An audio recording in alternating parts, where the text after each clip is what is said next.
ఒక్కసారిగా 'triple R' లాంటి ఒక బిగ్గెస్ట్ ఫిలిమ్స్ వచ్చేటప్పుడు అది కూడా రామ్ చరణ్ గారికి ఫేవర్గా అంటే లైక్ ఎదురుగా సీక్వెన్సెస్లో and double body character junior NTR గారికి అది ఎలా అనిపించింది? ఆ ఫీలింగ్ ఏంటి? అసలు ఆ టైంలో ఎదురుగా ఉండేటప్పుడు మీ థాట్ ఎలా ఉండేది? అంటే నేను థియేటర్ చేశాను బేసిక్గా స్టార్టింగ్ నుంచి నేను థియేటర్లో ఉన్నా. సో ఫస్ట్ నుంచి ఆ భయం అనేది మనకి వెళ్ళిపోయింది అనమాట. అండ్ ఐఎమ్ ఫుల్లీ కాన్ఫిడెంట్ అనమాట from the beginning it self. నేను చాలా కాన్ఫిడెంట్.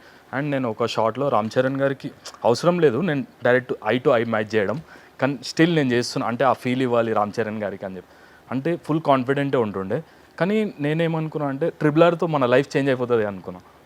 బట్ నేను ఆ టైంలో అంత ప్రమోషన్ అంటే చెప్పలేదు. నేను అది చెప్పాలో లేదో తెలియదు నాకు బయటికి. నేను ఎక్కువ దాని గురించి పబ్లిసిటీ చేయలేదు. దానివల్ల నేను అనుకున్న 'ట్రిపుల్ ఆర్' తర్వాత లైఫ్ సెటిల్ అయిపోతుంది, బూమ్ మనం ఇక అయిపోయినాం, మనం ఇంకా ఎక్కువ కష్టపడాల్సిన అవసరం లేదు, మంచి మంచిగా క్యారెక్టర్స్ వచ్చేస్తే మనం అయిపోతాం ఇక మంచిగా మనం కావాల్సిందే అయిపోతాం అనుకున్నాం. కానీ వర్కౌట్ కాలేదు, మళ్ళీ స్టిల్ స్ట్రగ్లింగ్. సూపర్.